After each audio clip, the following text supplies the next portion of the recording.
बिस्मिल्लाहिर्रहमानिर्रहीम। सब्सक्राइब कीजिए daily life tips YouTube channel को और साथ में घंटी को भी दबा दें। बेशक जो किसी का भला करता है अल्लाह पाक उसका भला फरमाते हैं।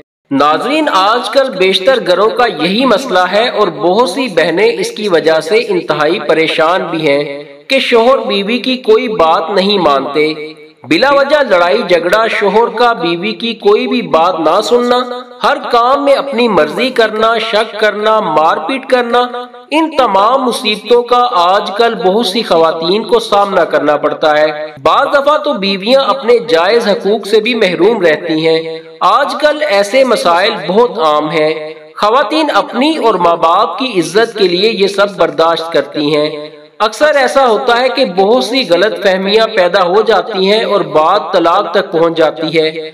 और तलाक हलाल चीजों में अल्लाह पाक का सबसे ज्यादा नापसंदीदा फेल है।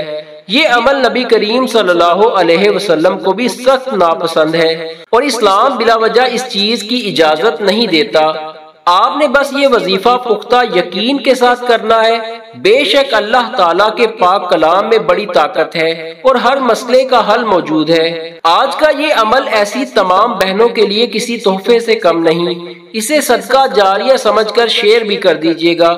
अगर किसी बीवी का शोहर उसकी बात नहीं मानता तो वो एक तस्बीह पढ़कर सो जाए, इंशाअल्लाह उसका शोहर उसकी हर बात मानेगा। औरत बावजू होकर जाए नमाज पर बैठ जाए और 41 बार सूरह इखलास पढ़े और जब ये पढ़ ले तो शोहर से बात किए बगैर बिस्तर पर चली जाए, अपनी आंखें बंद कर ले और शोहर का तसव्वुर करते करते सो जाए। इंशाअल्लाह इस अमल के नतीजे में तमाम तलखियां दूर हो जाएंगी। आपका शोहर बिला वजह गुस्सा करना और हर बात में अपनी मर्जी करना छोड़ देगा और हर काम आपके मशवरे से करेगा। दोस्तों, वीडियो पसंद आए तो लाइक कर दीजिएगा। ऐसी ही वीडियोस रोजाना देखने के लिए हमारे चैनल को भी सब्सक्राइब कर दीजिएगा। खुदा हाफिज।